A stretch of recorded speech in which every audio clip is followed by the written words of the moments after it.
आइए स्टार्ट करते हैं, घनमूल कैसे निकालते हैं। क्लास 2 इसकी फर्स्ट क्लास में वर्गमूल सीखे थे, किस तरीके से निकालते हैं घनमूल कैसे निकालते। तो सबसे पहले हमारे लिए इसकी घनमूल संख्याएं हैं, घन संख्याएं पता होना चाहिए। एक होगी, 2 की कितना होगा 8, इसी प्रकार 3, 27, 4 का होगा 64, 5 का 125, 6 का 216, इसी प्रकार 7 से 343। तो सबसे पहले इसके मेन बात है वो हमें ध्यान रखनी है। क्वेश्चन नंबर 1 लेते हैं। यहाँ पे हम ये भी सीखेंगे कि दशमलव वाले कैसे निकालते हैं। इसमें घनमूल और वर्गमूल जो हम अनुमान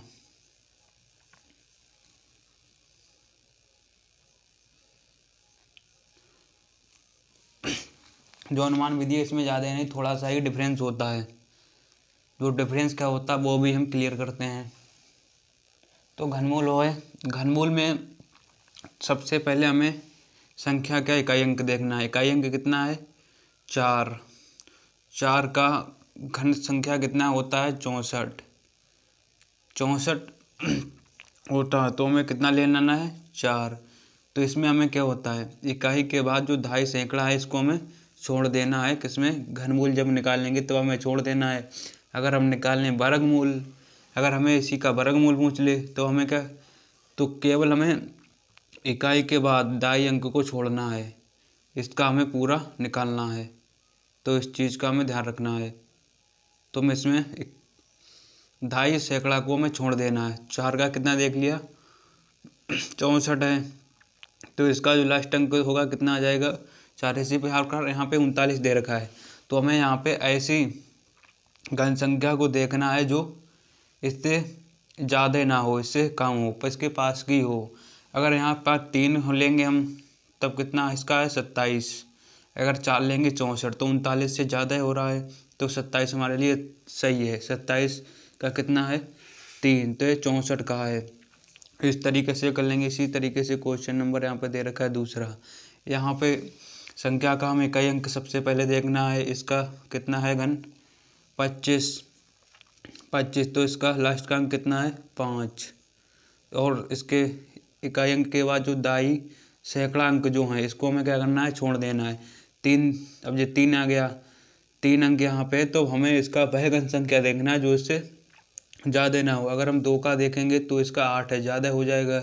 1 का देखेंगे, 1 का 1 ही है, तो यहाँ पे कितना हो जाएगा 15।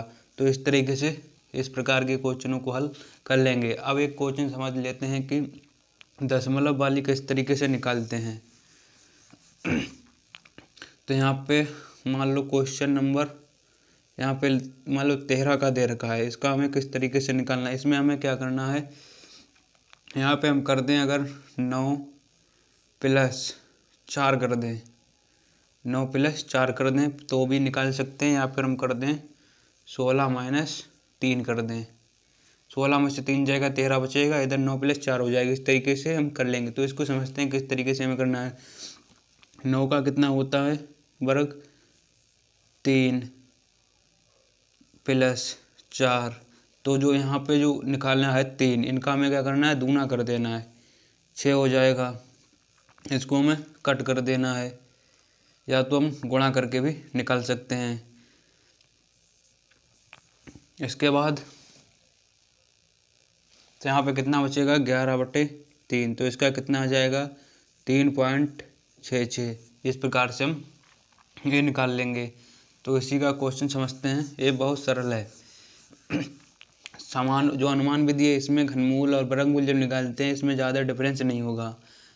अगर इसी काम से वर्गमूल पूछ ले तो हमें केवल इकाई के बाद केवल दाई छोड़ना है, इसका ये जोड़ा बन जाएगा। क्वेश्चन नंबर अगला समझते हैं चौथा। क्वेश्चन नंबर चौथा, तो यहाँ पे क्वेश्चन नंबर चौथा है, ये क्वेश्चन नंबर है। तो इसमें क्या करना है, संख्या क्या हमें इकाई अंक देखना है 1। इसका कितना है, एक ही है, एक है इसका। तो हमें इकाई अंक के बाद दहाई सैकड़ा अंक इन दोनों को छोड़ देना है। किसमें, अगर घनमूल निकालने को पूछे तो हमें इकाई के बाद दहाई सैकड़ा दो अंकों को हमें छोड़ना है। अगला बचा है हमारा 9, 9 बचा हुआ है। तो हमें इसमें देखना है, ऐसी घन संख्या को देखना है जो 9 से ज़्यादा ना हो। अगर हम 3 को देखेंगे, इसका है 27, ज़्यादा हो जाएगा। 2 का देखेंगे 8, तो ये ठीक है, 8 है। तो यहाँ पे कितना आ जाएगा, 2, तो ये 21 का है घनमूल। इसी तरीके से क्वेश्चन नंबर 5वां, इसी तरीके से हमें करना है। अगर हमारा पूछ ले, इसका हमसे पूछे तो हमें क्या करना है, 4 के लिए जो होता है वह कितना होता है, 2 और 8, 2 और 8 होता है। तो हम जो हमारा इस तरीके से जो सवाल किए थे, हम जो क्लास फर्स्ट क्लास थी उसमें हमें इस तरीके से सवाल किए थे, तो वहाँ से जाके देख सकते हैं। और इसका जो सारणिक स्टार्टिंग बेसिक था, मतलब जो घनमूल और वर्गमूल का जो बेसिक था वह पहली ही क्लास में है। पहली क्लास में क्या है, बेसिक ही हो पाता है। अब इसके बाद हम इम्पॉर्टेंट क्वेश्चनों का लगातार प्रॉपरली ही उनको हम चलाएंगे। अगर हमारे लिए घन संख्याएं पूरी अगर पता होंगी तो सबसे बढ़िया है, नहीं तो हमारे लिए कम से कम जो घन संख्याएं होती हैं इसका लास्ट अंक जो होता है वह हमें पता होना चाहिए, क्योंकि उसकी मदद से हमें काफ़ी आराम मिलती है उससे। अगर हमें पूरा इस तरीके से पता होगा 7 7 का 243 तो भी ठीक है। अगर हमें 3 पता होगा 7 के बाद कितना होता है तो भी हम कर सकते हैं। इसी प्रकार से यही सेम कंडीशन है वो इसमें लागू होगी। तो यहाँ पे 14 दे रखा है यहाँ पे हमें क्या करना है, 4 4 आ जाएगा। यहाँ पे हमें क्या करना है, गुणा कर देना है, 4 गुणा 4